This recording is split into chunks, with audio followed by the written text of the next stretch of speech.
The downtown east side of Vancouver, British Columbia, is one of the global epicenters of addiction. Within just a few blocks, thousands of people use drugs through injection, inhalation, or ingestion, facing severe consequences as a result. These individuals, often living on the margins of the law, suffer from multiple medical issues due to injectable drug use and die from overdoses. Addiction is not a choice. It is a trench war where those affected by addiction are the frontline soldiers who are dying. For 12 years, Gabor Maté worked in this context, and what he learned can be summarized simply. Addiction is not a conscious choice that someone makes. It is not a moral failure, an ethical lapse, a character weakness, or a lack of willpower, despite how society may perceive it. Neither is it an inherited brain disease, as medicine often interprets it. In reality, addiction is a response to human suffering. Everyone Gabor worked with had experienced severe trauma during childhood. Every woman had been sexually abused. Every man had suffered trauma in addition to physical abuse and emotional neglect. This was not just his perspective, but what was reflected in scientific literature and research. Therefore, addiction should not be understood as a disease in itself or as a deliberate human choice, but as an attempt to temporarily escape suffering. By the time Maté began working in this field, he already had 20 years of experience in family practice. He had seen much and was aware of the impact childhood experiences have on adult psychology and brain physiology, but he did not grasp the depth or magnitude of these effects until he started working in that area. That experience confirmed and underscored for him how addiction is a response to suffering. As he said, "What these people need is not judgment or mere symptom control. They need help to heal their trauma, because everything revolves around trauma." The media often portrays addicted individuals as desperate people, but fails to show the reasons for that desperation. It only highlights the urgency for drugs without explaining what drives that need. Addicted individuals are perceived as dysfunctional, aggressive, manipulative, or unpleasant, but without context to understand their three-dimensional reality and what is truly happening to them. Thus, the question arises: is it possible to cure people with addiction? This question stems from the Western model, where the expert presents themselves as someone who cures the patient, as if the patient were a piece of meat that needs to be treated. But it doesn't work that way. The answer to that question, Gabor continues, when posed in that manner, is negative, meaning, no, it is not possible. If you ask whether it is possible for people to heal from their trauma enough that they no longer need to constantly escape into addictions, the answer is yes, that is entirely possible. However, the real issue lies in the conditions under which this becomes feasible. Under the current social, legal, and medical conditions, it is highly unlikely. This is because we are approaching the problem from the wrong direction and with the wrong perspective. Gabor states, and I quote, "If I were able to consistently demonstrate that, with this specific population, I achieved a 5% or 10% success rate in helping people overcome addiction, I would be considered a genius, given that the results are extremely low." When I refer to our results, I'm specifically talking about the outcomes in Vancouver, although this also reflects the poor overall performance of the addiction treatment model, which shows dismal results with the most affected segments of the population. Addictions, like everything else, exist on a spectrum. Many people manage to recover from addictions, but the most entrenched addicts, those most deeply rooted in their patterns, face the greatest difficulties. Furthermore, these are the people society treats the worst, making it even harder to help them. Not only do they fail to receive the help they need, but they are actively punished. At its core, we are dealing with traumatized children. When children are traumatized, it deeply affects how they feel about themselves, generating intense shame. Children tend to believe that what happens to them is their fault. They say, "If someone is hurting me, they must be doing it because I'm a terrible person." That deep shame combines with tremendous emotional pain caused by abuse and neglect, a pain nearly impossible to bear. To alleviate this pain, these individuals turn to substances or compulsive behaviors. Additionally, trauma affects brain physiology. Since the human brain develops an interaction with its environment, early trauma shapes brain circuits in ways that make people more likely to seek relief in drugs or other addictive behaviors. Thus, Gabor explains, we take these traumatized individuals and make their habit illegal. It's not illegal to drink yourself to death or to develop emphysema or lung cancer from tobacco, but it is illegal to use other substances. We place these abused and traumatized people outside the law, imprison them, and pursue them throughout their lives. We treat them as criminals, bad people, failures, less than human, and then we wonder why they don't get better. It's a self-perpetuating cycle. We take traumatized people and re-traumatize them, all while asking why they don't listen, why they don't improve, why they don't quit. They don't quit because the more hurt they are, the more they need to escape. In other words, addiction wasn't your problem. Your problem was that you had so much emotional pain, and you didn't know what to do with it.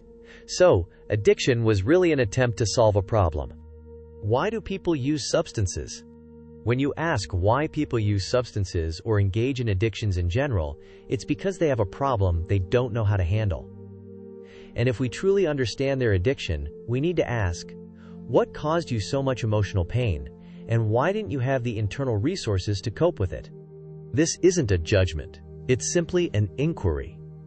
How is it that, at some point, you lacked the internal resources to manage that pain in a more creative way, one that looked to the future and helped you resolve the pain instead of perpetuating it?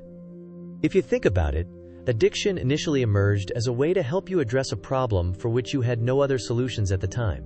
This is true for all addictions. Why do people engage in addictive behaviors? Because they are dealing with deep emotional issues they don't have the means to resolve on their own. The average medical student, until very recently, had never encountered the word trauma in their education. It wasn't part of the curriculum. They didn't learn about its impact on the brain, personality, and emotional life, nor its effect on physical health. This omission reflects a broader issue in how the medical field approaches human suffering. Gabor Maté elaborates further. As a physician, I can tell you that we like to think of medicine as a science. And certainly it boasts great scientific achievements and discoveries that have significantly advanced healthcare. However, medicine is as much ideology as it is science. Ideology carries hidden assumptions, often invisible to those who operate within its framework.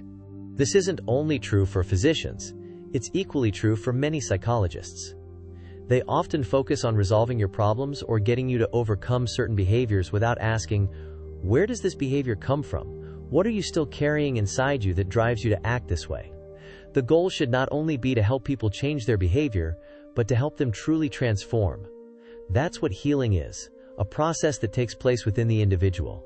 It's never about one person curing another, but about guiding people toward their own healing by asking the right questions.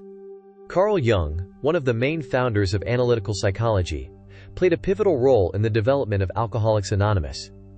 His interaction with Bill Wilson, the founder of Alcoholics Anonymous, laid the groundwork for the spiritual component of the 12-step program and addiction recovery. In the Big Book of Alcoholics Anonymous, there's a story about a man who, before the program existed, was a hopeless alcoholic.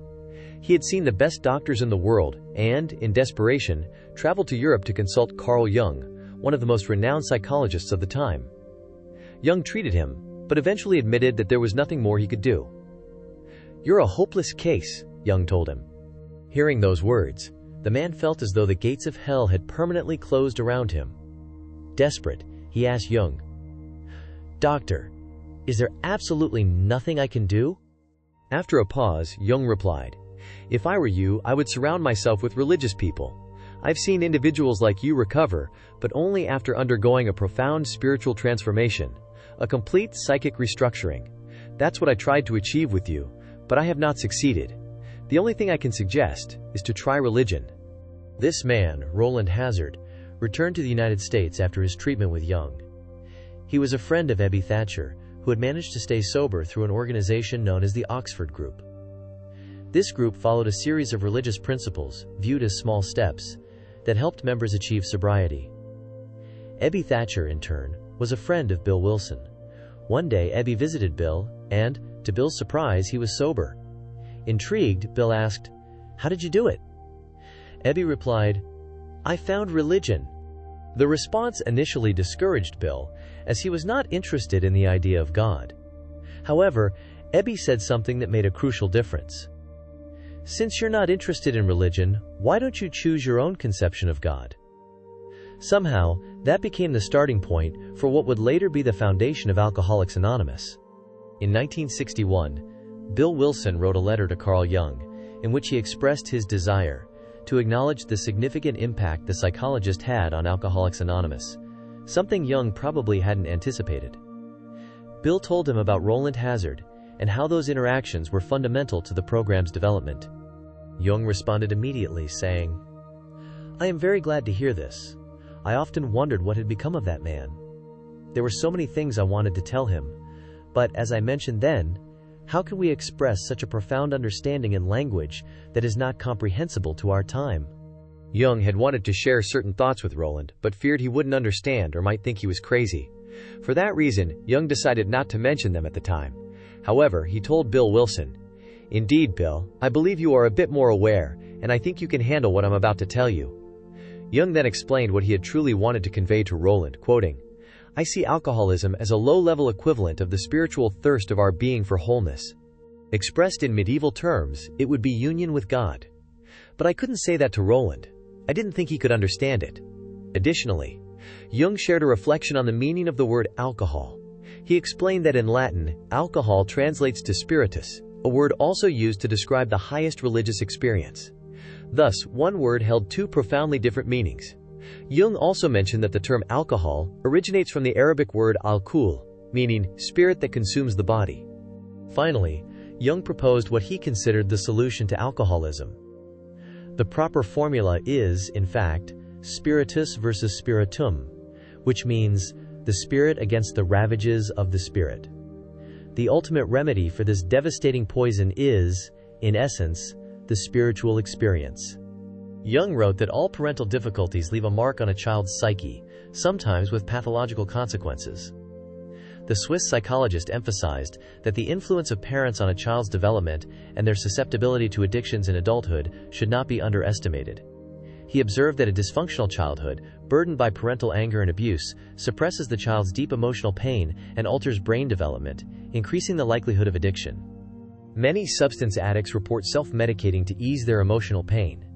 This self-medication is a desperate attempt to soothe inner suffering. However, the brain development of these individuals has been sabotaged by their traumatic experiences. The dopamine and opioid systems, which regulate pleasure and reward, the limbic or emotional brain, the stress response system, and the impulse control areas in the cortex fail to develop normally under such adverse circumstances, resulting in a predisposition to addiction. Jung explained that a child can also experience emotional distress when a parent is physically present but emotionally absent. This emotional absence may lead the child to develop inadequate coping mechanisms, such as thumb-sucking, or to emotionally disconnect in an effort to escape stress. Under normal circumstances, a child perceiving emotional separation will attempt to reconnect with their parent. If the parent does not respond or responds inadequately, the child is left to rely on their own insufficient coping mechanisms. These inadequate coping mechanisms can transform into substance or behavioral dependencies in adulthood, as an attempt to fill the emotional void left by a lack of parental connection. However, even those who experienced a loving childhood are not entirely immune to dependencies in today's world. Jung observes that modern society, with its emphasis on consumerism and instant gratification, creates an environment conducive to the development of addictions. Similar to the fall of Rome, when masses sought pleasures to alleviate the discomfort of witnessing a declining culture, many today turn to addictions as a form of self-medication in response to the despair caused by a grim outlook on the future of society. The constant pressure to conform, the need to achieve material goals, and the compulsive use of technology, social media, and entertainment as ways to escape feelings of helplessness and emptiness contribute to a crisis of dependency. The Swiss psychologist recognizes that a profound sense of emptiness permeates our entire culture. Addicts are more acutely aware of this emptiness than most people. Many of us resemble addicts in our ineffective attempts to fill the spiritual black hole, the void at the center where we have lost contact with our soul and spirit, with those sources of meaning and value that are neither fleeting nor contingent. Jung suggests that addressing this crisis requires a spiritual awakening, a reconnection with our true inner needs, and a departure from the superficial values dominating contemporary society. Given the number of individuals growing up in abusive or emotionally absent households, along with the corrupt state of society, it is unsurprising that so many people turn to drugs and behavioral addictions as a way to cope with life. This approach is not entirely irrational or ineffective, as addictions do work, at least temporarily. Jung explains that addictions are not only effective in providing relief from suffering and emotional pain, but can also temporarily lift someone out of the monotony or misery of everyday life, allowing them to experience emotions, meaning, and joy. While addictions may offer short-term relief, relying on shortcuts to achieve emotional solace and happiness comes at a price. Over time, the more we persist in a dependency, the greater our tolerance grows, and the more we rely on the substance or activity to feel any positive emotion. Gradually, the addiction becomes the focal point of our lives, while everything else that could provide lasting fulfillment, our health, relationships, creativity, career, and life purpose, fades away. Given the deadly grip of addiction, the vital question arises: what is, if any, the possibility of overcoming an addiction? The problem with any attempt to lead a renewed life free from addiction is that the very apparatus that needs to heal the brain is the one damaged by addiction. And as Jung observes, the worse the addiction, the greater the brain abnormality, and the more significant the biological obstacles to choosing health. Our brains have a remarkable ability to adapt, which allows them to recover even in old age. In fact, it is possible to restructure the brain in such a way that a person can live a full, healthy life free from addiction, perhaps for the first time. Most human actions seek to resolve an issue related to the self, and addiction is nothing more than an extreme form of this behavior. It is an exaggerated repetition that creates deeply ingrained neurological patterns in the brain. Jung tries to solve the problem of the self by working to integrate its different aspects, something he called the archetypes of the self, or the human psyche, so that the ego stops warring with itself. The pain at the core of addiction brings about a recognition of an intrinsic unity with what is. Jung's perspective is interesting in this sense, as he highlights the importance of a spiritual awakening achieved through the integration of the self.